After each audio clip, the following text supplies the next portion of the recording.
And we're back for another post-match live stream. Obviously, today West Ham were defeated 2-1 by Arsenal. Apologies for the later stream on this. I know, obviously, the post-match stream is coming a few hours following the match. That's on me, just due to work. I was at work all day, so I had to watch the match at work and wasn't able to get here in time, so I apologize for that.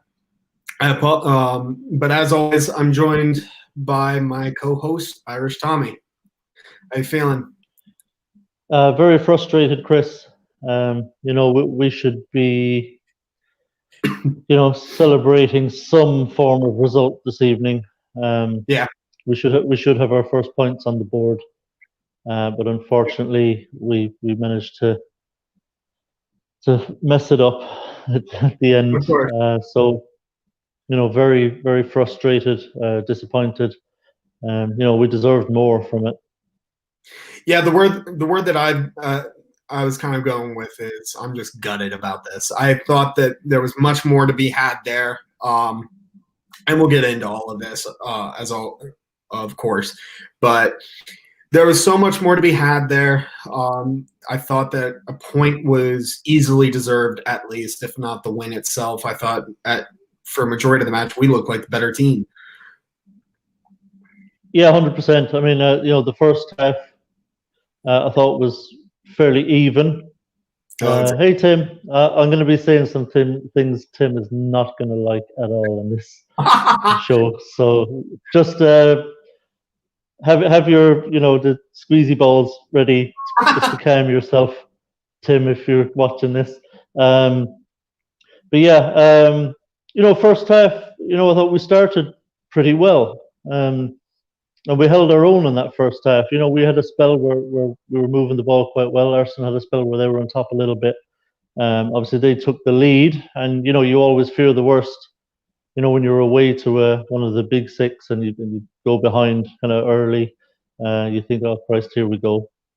But in fairness, I thought the players played quite well in the first half and held their own.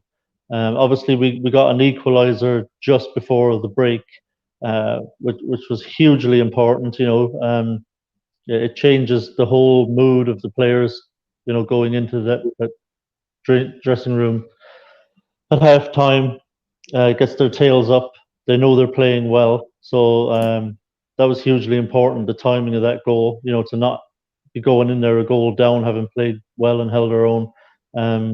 But in the second half, there's no question we were the better side.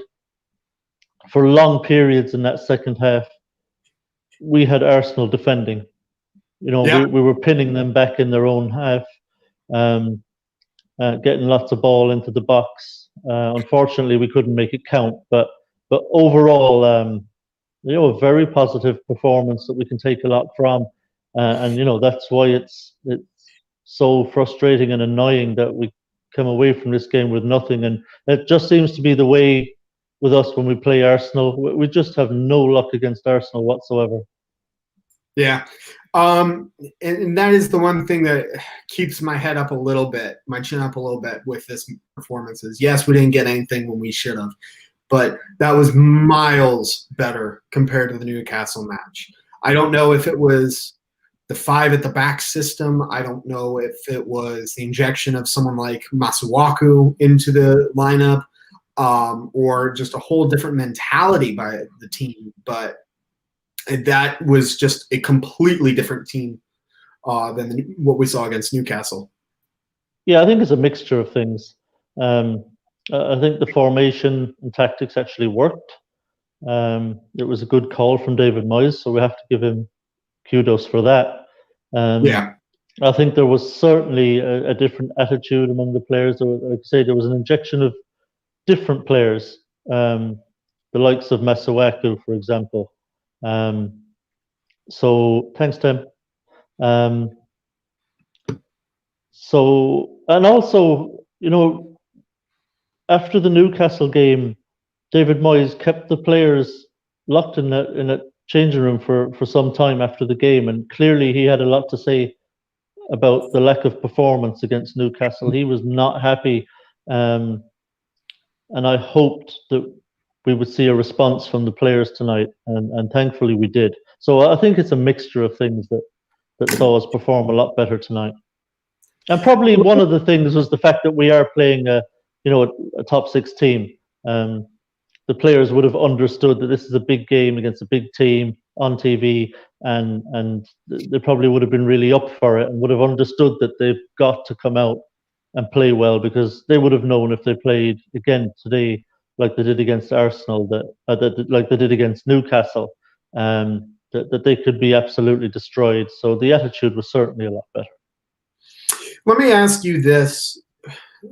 Was it a 3-4-3, or I was thinking it was more a 5 at the back, the way that we were set up with Fredericks and Masuaku. That's what Foshizi was saying. But yeah, it was, look. Regardless, I'll put this to you and then everyone else in the chat. With the current squad that we have now, is the formation that we played today the formation to take us forward? Is that what would suit us best given the players that we have, or should we keep with a back four? Well, look, it's tempting to say you stick with the way we played today, the formation. I mean, it worked very well. And I'll tell you one of the reasons that I really liked how we played today, aside from just the formation, but whatever you want to call it. Look, some people will say it's 3-4-3. Some people will say it's a 3-5-2. You know, it's essentially essentially kind of Masuaku and Fredericks were operating kind of as wing backs. But you know, when we didn't have the ball, they were dropping in, acting as fullbacks, and when we were in possession, they were getting forward, acting like wingers. So I don't really care about what numbers you want to assign to it. Fair point. Fair point. Yeah, but so what was the question? Is with the squad we have right now? Because as of right now, look, any signings are imminent or even potential. There's any potential for any. Keeping the formation, right? Okay. I'll tell you why it's tempting to keep this formation. First of all, and the main reason for me is that we looked much more solid at the back with three centre backs and with Masuaku and Fredericks operating as wing backs rather than full backs, because I think they play better that way. I think they're clearly more suited to that role, because neither of them are defensively are great. But when you've got three centre backs behind them, it just helps them out a lot defensively. There's more numbers back there, and we're more solid. We don't give up as many chances. That's the main reason I really like it, because whenever we play a flat back four, we're gnashing our teeth, worried about Fredericks and Cresswell defensively, because Fredericks just isn't great at defending full stop, and on the other side, Cresswell, who can actually defend, gets caught upfield, because he's operating as a conventional left back who's having to supplement the attack, and he just doesn't have the legs or the engine anymore to get up and down the pitch. So yeah, I like that formation. But aside from the formation, what really impressed me tonight, which I really liked seeing, and I really want to see again against Wolves, is the high press. And this is something I always like, and I always like seeing us do. We didn't sit back in our own half when we lost possession and just allow Arsenal to swan into our half of the field. So there's 10 West Ham players in there, 10 Arsenal players, all in our half, getting pinned back. They're moving the ball around patiently, trying to create openings. We pushed up on them. We challenged and closed down their centre backs, their full backs. We pressed into their half of the field, got numbers up there, and we actually made it very difficult for them to move the ball from back to front. And I really liked that. It made life difficult for Arsenal. They weren't comfortable with it, and they coughed up possession all the time because every pass they played, even the passes from their centre backs, full backs, central midfielders, were being made under pressure. And if you put any players under pressure every time they're receiving the ball, they have to move it very quickly, decide someone's in their face, they're going to cough up possession. And the most dangerous thing you can do against any opponent is to win back possession in their half of the field. Because within a couple of seconds like that, you're on the edge of their box. Yeah. You know, one pass, two passes, you're in and around the edge of their box. They're backpedaling, and you can create real openings like that. So I really like that. Even though we took a bit of a risk at the back because we held a high line, and obviously they have players with pace who could run in behind, but it was a calculated risk. And of course, they did play some balls, particularly down the flanks, where they got in behind. Now, thankfully, it didn't. It cost us for the first goal, if you remember. It was down the inside left channel. The ball was played in behind the defence, and Aubameyang dinked the ball across to Lacazette to score. So there is an element of risk to it with that kind of over-the-top ball in behind. But I still like it. You know, all things considered, I still like it. Because we do have a bit of pace back there as well. Fredericks is very good, obviously, getting back in with his pace. Diop is quick. Ogbonna's no slouch. So, you know, we have a decent ability to get back and recover if someone makes a run in behind.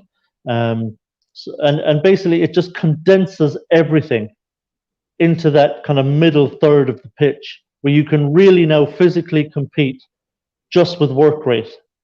You know, and you can win plenty of ball and plenty of possession just from pure work rate because you've condensed everything into that middle third. So I like it a lot for those reasons. Yeah, and that's very fair. I don't think I can add too much to that, honestly. I still think if we were to get in another new left back, I think that the flat back four for me is the way to go. But I was very impressed with this system today. The one bright spot as well, I thought Masuaku actually played very well. I thought that he came in and he played very well. I think that was a little bit of a surprise to everybody. I know that you and I were chatting back and forth in Twitter DMs about the lineup when it was first announced, and neither of us were particularly happy about it. I think the glaring reason being with Masuaku in there, and we just didn't know how it was going to end up working. And I thought it actually worked very well. Yeah, it did. I thought he was okay in the first half, but I thought he grew into the game. I thought second half Masuaku was very good. But again, it comes back to, look, we know Masuaku cannot defend. He's just not very good at it. But playing him as a wing-back just completely changes what we need from him. And playing him there means, you know, he doesn't have to be as good a defender as someone who's playing as a conventional left back. I would never play Masuaku as a conventional left back. No. But as a wing back or as a conventional left-sided midfielder, Masuaku does have things to offer. You know, he does have some skill. He does have some ability. So I wasn't terribly surprised that he played well, given that he wasn't playing as a conventional left back. And it's going to be very interesting to see if Moyes does stick with this formation, because, I mean, he must be aware that our problems really are at the back. I mean, he's been trying to buy a centre back. So, and we spoke actually about when we were bidding for Tarkowski. I told you I suspected it was because he ideally wanted to play three centre backs. I didn't think it was because he wanted to drop Diop. I thought he wanted three centre backs because he wanted to play that wing back system. And tonight would kind of go some way towards that theory, I think.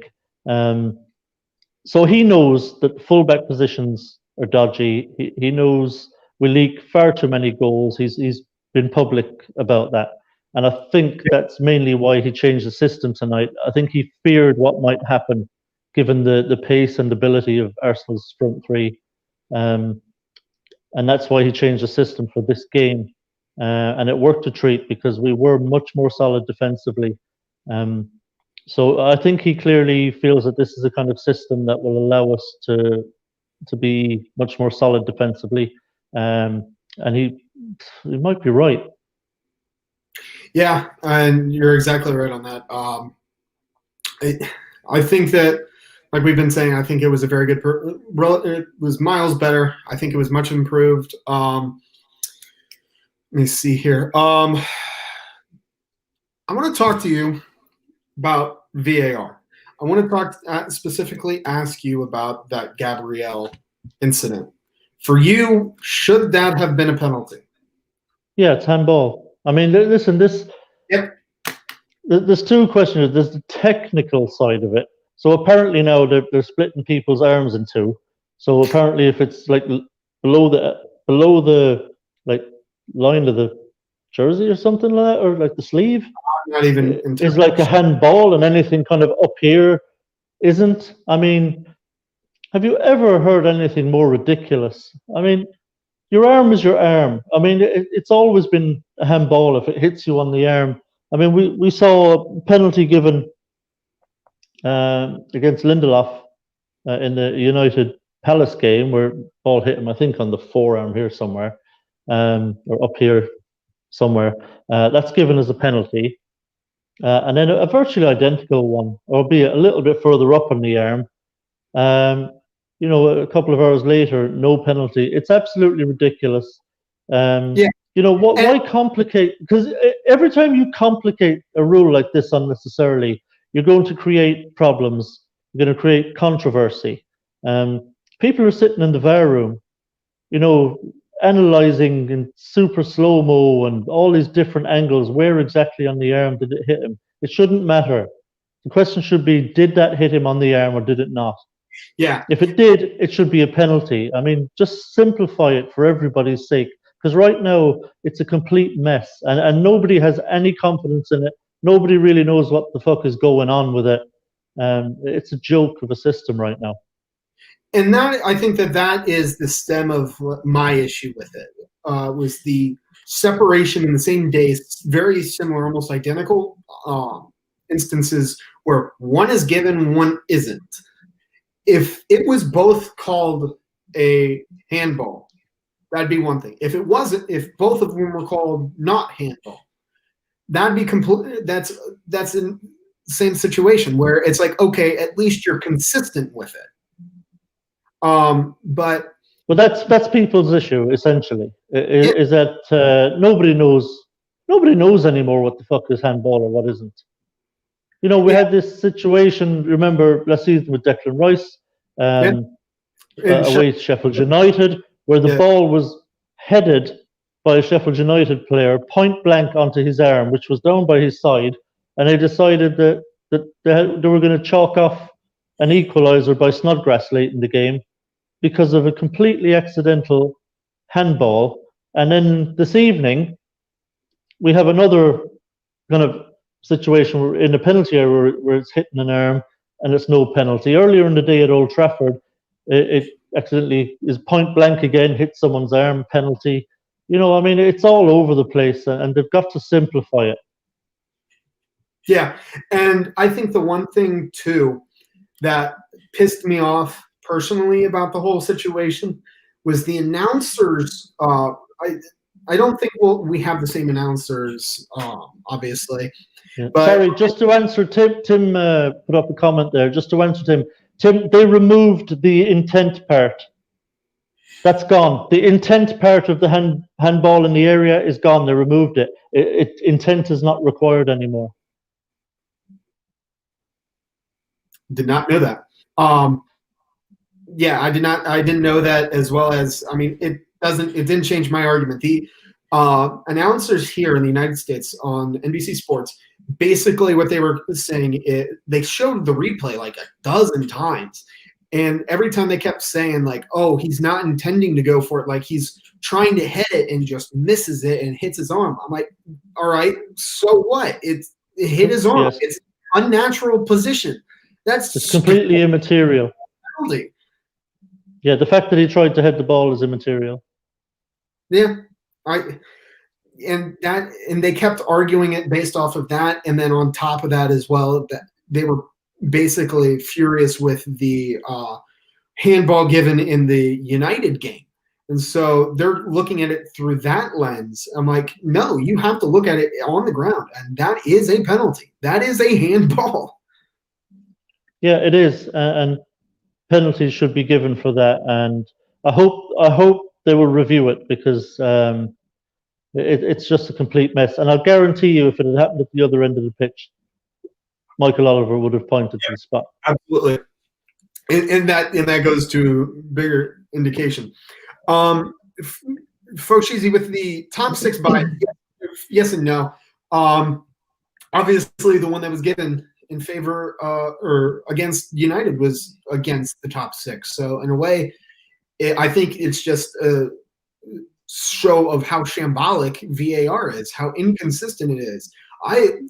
Opening match weekend, I thought that there had been some correct calls. I remember watching one game where the ref I can't remember which one it was, but issued a red card, went to the video monitor and said, yep, no, that's just a yellow. So I'm like, good decision. Like, that's how it should be properly used. And they and they screw it all up again. Yeah, that was I can't remember which ref that was.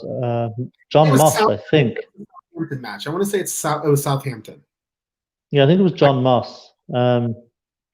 Yeah, he went to the monitor after giving a red card and saw that the challenge actually wasn't as bad as it appeared to him when it happened, and he rescinded the red and just gave him a yellow. It was correct decision. But you like to see just some common sense refereeing like that. But obviously, I think their hands are tied with the.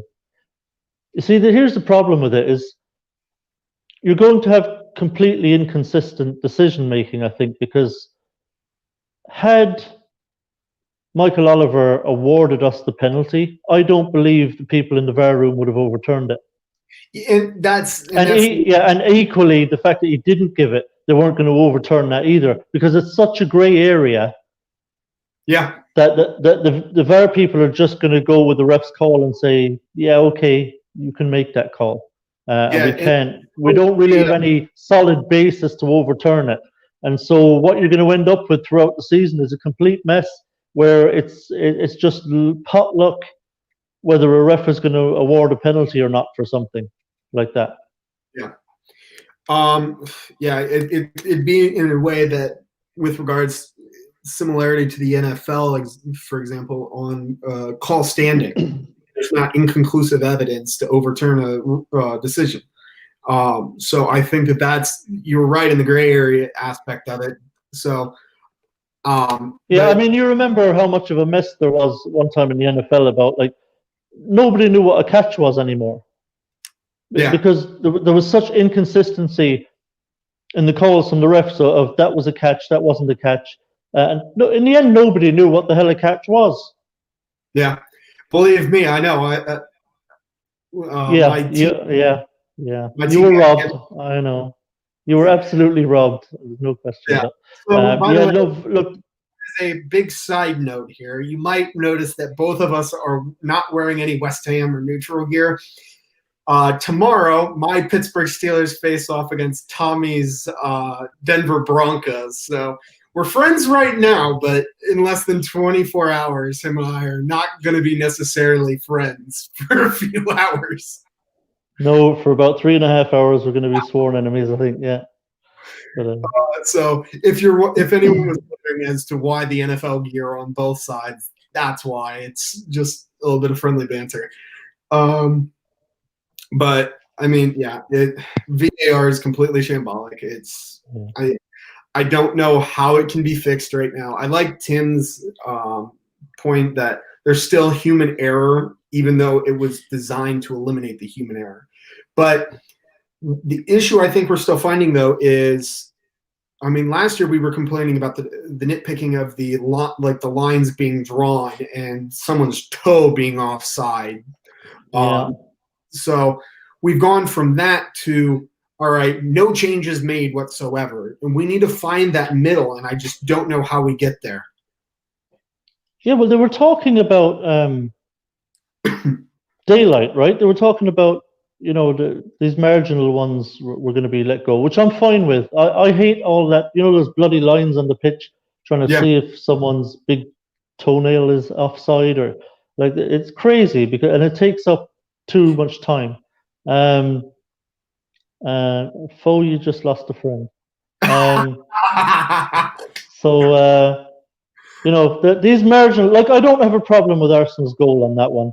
no, I To be honest, I don't have an issue with it because it's so marginal. It's like, if you want to call that level, that fine, that's level, and he's onside. Um, so I hate taking up all this time drawing those stupid lines and stuff like that. yeah, It just wastes too much time. Nobody likes it. So I yeah, don't have a problem with just having a quick look and saying, yeah, close enough, he's level. But, there should be a relatively clear offside where you can say, yeah, clearly, like, half of his boot is offside, or you can clearly see it with your own two eyes, drawing these bloody lines and getting trigonometry involved or whatever the fuck it is ridiculous. So that goal I don't have a problem with, to be honest, even though no, it no, possibly and was that wasn't the point. fractionally offside. I'm just bringing it back to last year where we were nitpicking those lines, and this year, I mean, we just there's no decisions being made about it, so it's just in between that. And by the way, to answer Tim, haha, very original. Never heard that one before. Never convicted, never charged, nothing. So enough. It's done. But yes, Roethlisberger is still playing. But yeah, Tim, we all know he's guilty. Jesus Christ. I also wanted to Buccaneers, really interesting. Ugh. Sorry. We'll see. They didn't look too hot against the Saints, but I'll give them a pass on that one because it's been a very disrupted preseason and camp and everything, and OTAs. Everything was a mess. So I always figured it might take the Bucks, 3 or 4 games to kind of hit their stride, but we'll see. Yeah. One other thing I did want to talk about too, Foshizi had I believe had mentioned, he was the one who mentioned about it earlier. Lack of substitutions. Yet again, it's David Moyes, so we knew he would never change. But we were talking about in the second half, that match was there for the taking. And Mikel Arteta correctly saw that he needed to make a change, made 2 changes, and ended up being the difference. How Moyes doesn't understand that match was there for the taking, and he should have brought on Yarmolenko earlier, Allaire earlier, and Anderson should not have come on. If he was going to come on, it should have been in the 60th, 70th minute, not the 85th or whatever it was. Yeah, unfortunately, he's a reactive manager, and other managers we come up against tend to be proactive. We saw it. You remember the Wolves game last season, when Nuno brought on Adama Traore because he could see the game wasn't going well. He brought a couple of players on that completely changed the game and won the game for Wolves. We saw Arteta do it this evening, seeing things were not going well and they were in danger of losing the game, and so he made some changes to try and turn the tide, and it ended up winning them the game. So Moyes is reactive. Moyes is one of these, things are going well, we're on top, so I'm just going to leave it alone. No, I still think you have to be proactive even when you're on top and playing well and look the more likely to score, because I would say after like 70 minutes or so is when you say, okay, now we're going to switch it up a little bit. Not necessarily formation or anything you're doing tactically, but you're just going to inject some fresh legs. Yeah. And you're going to give Arsenal something new to think about. So around the 70th minute, I would have hauled Bowen off, even though he hadn't done anything wrong, but he wasn't playing brilliantly either. I'd have brought Yarmolenko on around 70 minutes. for Bowen, and I would have brought Haller on for Antonio, because obviously Antonio runs a lot as well, and it would inject some fresh impetus into the team. We wouldn't. It would be like for like stuff. We wouldn't have to change anything we're doing. It wouldn't derail our dominance of the game, right? So, but now Arsenal have got this problem that the fullback has to worry now. He's got Yarmolenko, fresh legs, and you know how lively Yarmolenko is when he comes on, and is a threat, a real threat, coming on against a tiring fullback. Yarmolenko could cause real problems for them in the last 20 minutes. And the same with Haller. If you're the Rob Holding, who's been having to deal with Antonio for 70 minutes, which is a tough task physically, and then he goes off, and now you've got a fresh Haller coming on for the last 20 minutes that you have to deal with. It gets on top of you, you know what I mean? And I mean, something like that, simple double sub like that for the last 20 minutes could have been the winning of the game. Take care, Tim. Be good, my man. So, a double substitution at the right time like that, could get us that goal, to put us in the lead, and really put Arsenal on the back foot and have them panicking. But Moyes just never does it. He just leaves everybody on, lets the opposition manager dictate the terms of the substitutions, and it costs us points, and it costs us points regularly. And there's a reason people call him Dithering Dave. He isn't proactive enough. He's not proactive enough until we're 2-0 down, with 10 minutes to go. And now all of a sudden he wants to bring subs on and change things in the last 10 minutes when it's too late, and the damage has been done. So, while he got a lot right tonight, I think he got the personnel right, he got the formation right. Tactically, it was fine. The high press, I liked it. The high line, all of it was good, and should have won us the game if he'd been proactive with his substitutions. But once again, unfortunately, he was found wanting. Yep. And yeah, I can't comment too much more on that. It's just a shame. It really gets frustrating not being able to see a match out. I mean, even if he was fine with just a point, I mean, he should have injected fresh legs in the defense.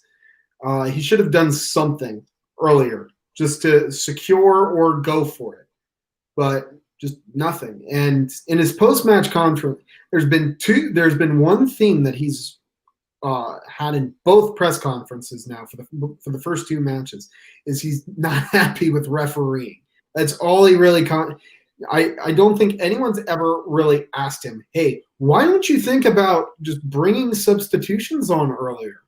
I mean, crazy idea, I know, but they won't ask him about that. Reporters very rarely say to managers, ask questions like that about, tactical stuff for subs and stuff like that. But so I don't expect them to start doing it now. It would be nice if they would, because I'm sure we'd all look. He'd just give some bullshit answer anyway, Now, if he tonight, his excuse would be, if it ain't broke, don't try and fix it. Right? We were on top. We looked the more likely to score. We were playing well. I didn't want to mess with it. Yada yada. Right? And he can justify that opinion, I guess. Even though I disagree with it, I think you still have to be proactive, even if you're on top. And look the more likely to score. You've got to inject fresh impetus, fresh legs, and really go for it. But as for the refereeing stuff, okay. The penalty thing, I think those are the rules as far as I'm aware. This whole upper arm, shirt sleeve line, stupid thing. I think that is the rule, so I guess technically can't really blame the ref. But the offside, again, I don't have a problem with it. It was so marginal, millimeters either way. It's a tough one to call, so I don't have an issue with that. So the refereeing wise, I don't have a major issue. I have a major issue with VAR and how it's implemented, certainly, but with the referee himself, I don't have any major issue. To me, again, it always comes across, unless a referee has genuinely fucked you over in a game with like horrible decisions. Outside of that, it always sounds to me like just kind of excuse making, Yeah. And I think there's one other thing that before we start wrapping up, like we need to talk about, and that is Mikel Antonio's goal. First one of the season, first one for him. Very well worked. I thought it was a phenomenal goal for us. I think that shows signs of potential for things to come, but it's just a matter of can we get it rolling in time. Yeah, I mean, look, clearly we have an issue here with the Haller situation. It seems Haller's only chance of getting any real game time is in the cup competitions. So yeah, and as Kieran is saying, look, we don't have a recognised striker on the pitch. But Antonio, in his defence, for someone who isn't a striker, is doing a very good job up there. I mean, he is a handful every time he goes on the pitch. You know, the defenders must absolutely hate playing against him. The guy just never stops. He's relentless. And it's the one thing you can't say about Haller. You know, is that he's not that relentless machine that Antonio is. I think Haller is a very good player and certainly a better finisher than Antonio. But Antonio does have a lot to recommend him, and you can understand why Moyes likes him. And hi, Katie. How are you? I can understand why Moyes likes him and likes playing him up there. But and he did score again. You know, he scored again tonight. And his record recently. Restart, or 9 goals since the restart. Yeah, in as many games, right? Is it? It's damn near close. No, 11 games. I think we had 9 games left when we restarted. Was tonight his 9th? I think it was his 9th goal. Yep. In what 11 games, and he's got some assists as well. I think. So, I mean, regardless, you know, Moyes. Yeah, I mean, look again. Moyes can make a strong case for why Antonio is up there instead of Haller. He just can. I mean, I understand the calls for Haller to start games, but will we get as many goals out of Haller as we get out of Antonio? I mean, the question has to be asked. You know. And Antonio, like I say, just buzzes around all over the pitch. He's relentless. If you're a defender, he must be an absolute plague. You know, he just never stops. He's always attacking you. He's always running at you, always harrying you for possession. So he has a lot to recommend him. I like Lee's prediction of 32 to 36 goals for Antonio this season. I love the optimism, Lee. But yeah, but look, I mean, it's hard to know what to do with Haller.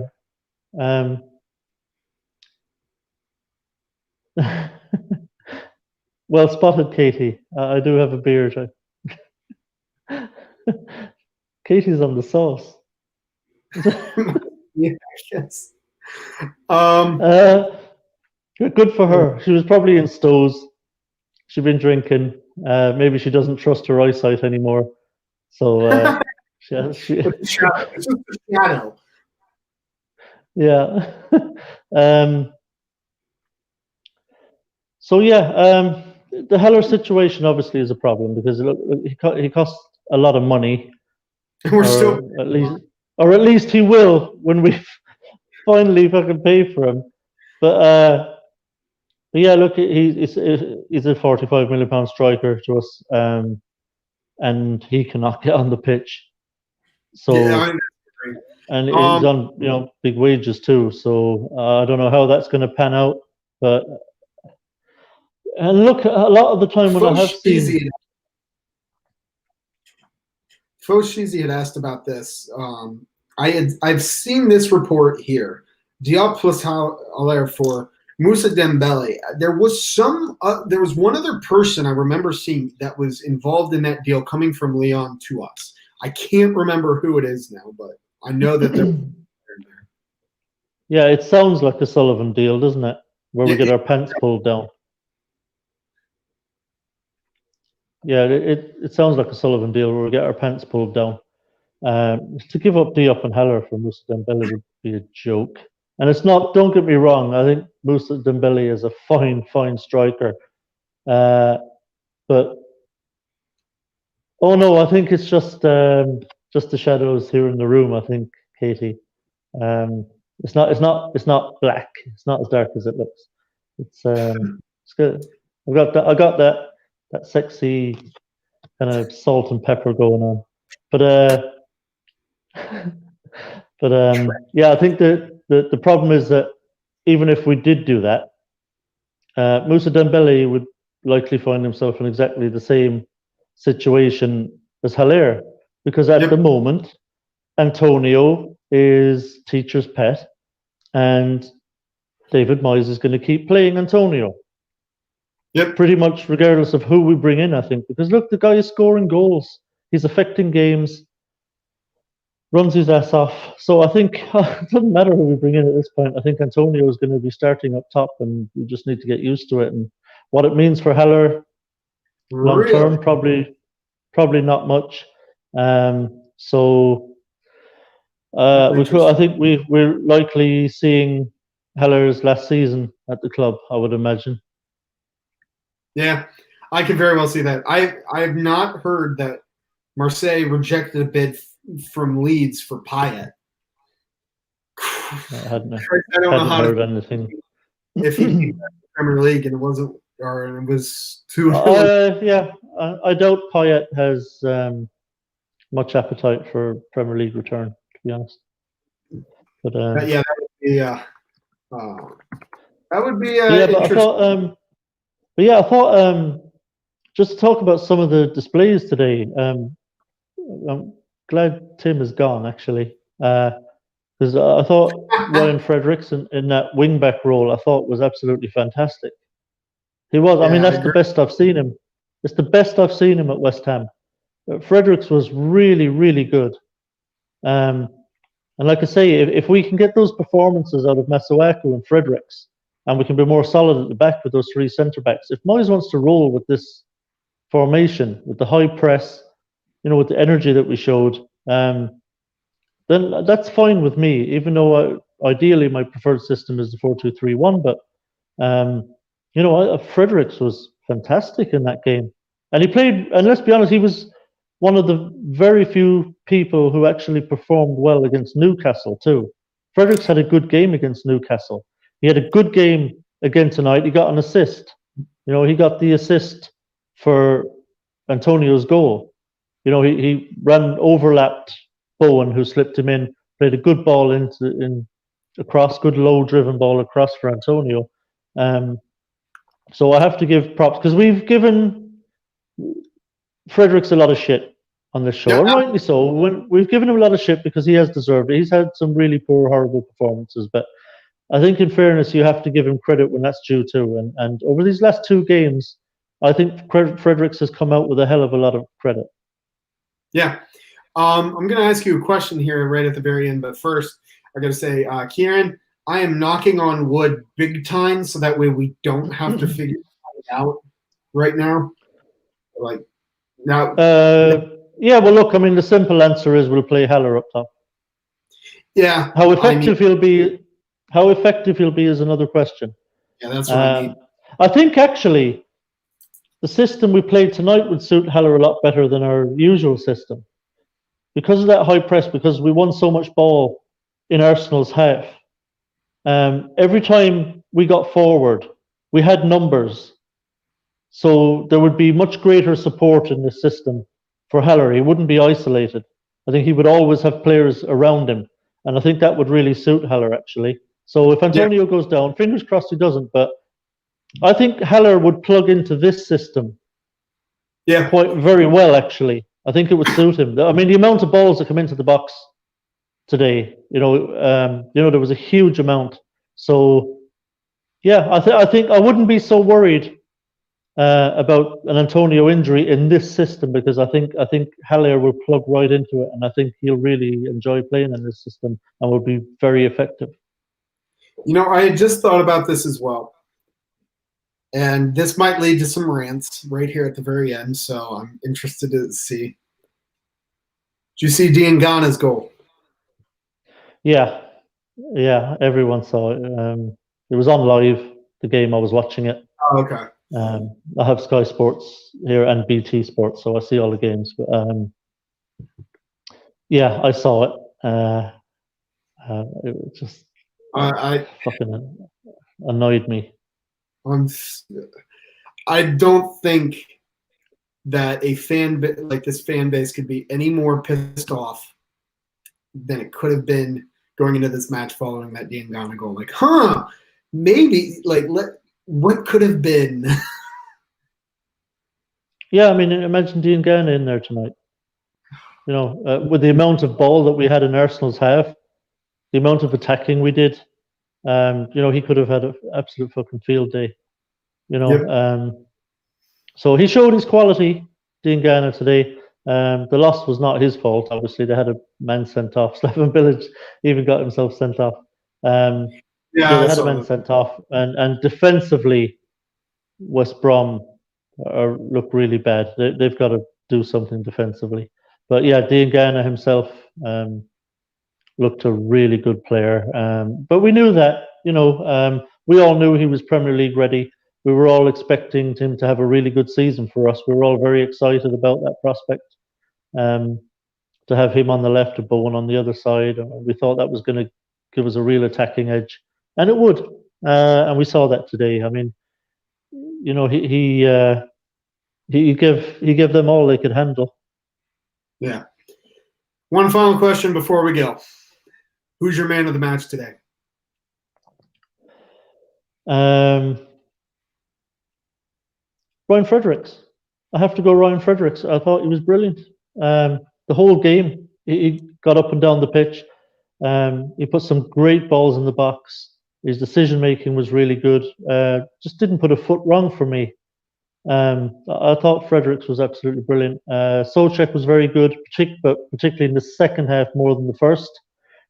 Rice came into the game a bit more second half, but I thought while Rice was better than he was against Newcastle, I still didn't think Rice had one of his best games for us. Yeah. He played well. Souček very good. Antonio obviously was Antonio, you know, really good. Worked his socks off. I thought Fornells had a really decent game. He looked much more comfortable in a more central role. So he played well. Again, didn't set the world on fire, but Fornells got on the ball a lot, moved it around well, played his part. But I just thought, obviously, Masuaku, again, first half was okay, but second half really came into it and had a really strong second half. But I thought Fredericks, Ogbonna, I have to mention Ogbonna, solid as ever. You know, Yep. Ogbonna put out a lot of fires. You know, he was really good again today. He's just a quality defender. Yep. Funnily enough, today I didn't think there was any player who had a stinker. You know, I didn't think there was any player who was bad. Some players had an acceptable game, an okay game. The likes of Bowen, Some players, likes of Diop, who did okay, did well. Yeah, but I think there were other players who really stood out, and for me, the top of that list was Fredericks. I thought from start to finish, I thought Fredericks just had a great game. Yeah. And I think I have to agree with you. I think Fredericks is my man of the match as well. I think he's played two very good games when everyone didn't think he was going to be able to do it. I think everyone had anticipated Johnson just to walk straight in and he'd be our right back number one. Yeah, I mean, I don't know what it is even, Chris. You know, one of our no, I think left back was our biggest worry. Cresswell was our biggest worry. Obviously, that was removed tonight as well because he was moved in as the left centre back. But their other concern was Fredericks because he was not good last season. And then the question was, is Johnson ready if he comes in? Is he the real deal, Johnson? Because we don't know yet. So I don't know what's happened with Fredericks, but he looks a completely different player. Yeah, I agree with you. Would you ever be tempted to try Johnson on the left instead of Cresswell? If in a flat back four, 100%. Even though I know he's not a natural left back, we have seen him play there I think on three occasions now, and every time he's played out there, he hasn't looked out of place. He's looked comfortable. So I think, yeah, if it's choice as a flat back four of Cresswell or Johnson as a conventional left back, then absolutely I would prefer to see Johnson out there. Even though it's not his natural position, I still think he would be better than Cresswell. Yeah, I agree. Well, listen, so another thing, can I just say I'm really disappointed, by the way, before we go. Very, very disappointed again to not see Cullen in the squad. You know, he should be in that. He should be on that match day squad in the first team. You know, if you look at our bench without Cullen in there and Noble, because Noble was missing tonight because he's got a slight injury. So this was the perfect opportunity to have Cullen in the squad on the bench.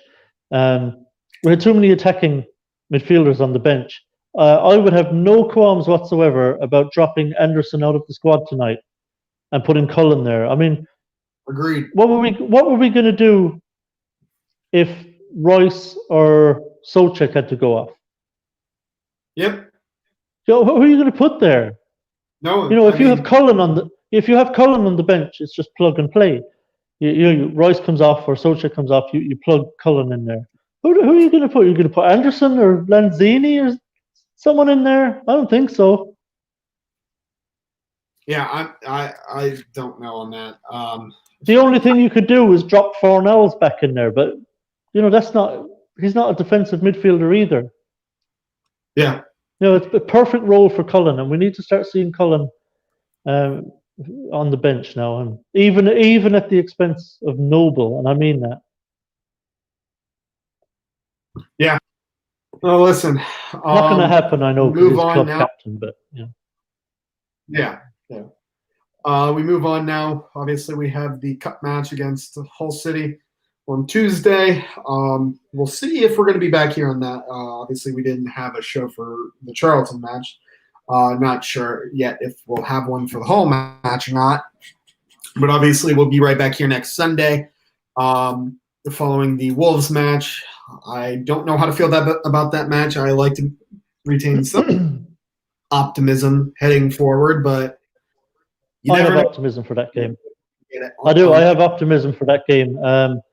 You know, we played very well against Charlton, and this game is at home. It's against Hull. Oh, I have optimism for that one. I was referring to optimism against the Wolves match, in the Wolves match. I have more than I did a few hours ago. True, fair enough. But so it'll be interesting to see if Moyes goes with the same formation. I kind of hope he does, because we haven't solved our defensive issues, and I think this helps them. The formation helps them. Yeah. Thank you, Lee. But listen, as always, thank you, Tommy, for joining me. Thank you for everyone who joined us in the chat today. I have a feeling that everyone's kind of in a sense of a little bit of optimism. I think that seemed like everyone was at least happy with an improved performance compared to the Newcastle match. But listen, we still have 36 matches left in this season. We have plenty of time to change things, but our fortunes need to start changing soon. Hopefully we can get something against Wolves. We will figure out as we go. So for Irish Tommy and myself, till then, come on, you Irons. Go Broncos!